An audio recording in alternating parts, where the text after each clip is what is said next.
Begin with an update to a story that we've been covering since the very beginning.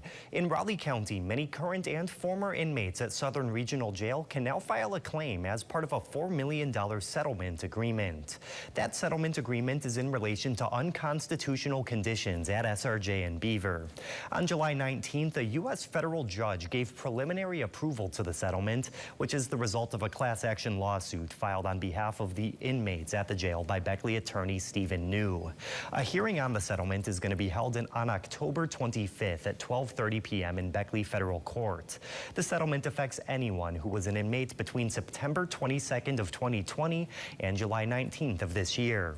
If this applies to you or someone you know, you should go to the settlement's website. That's wvsrjsettlement.com.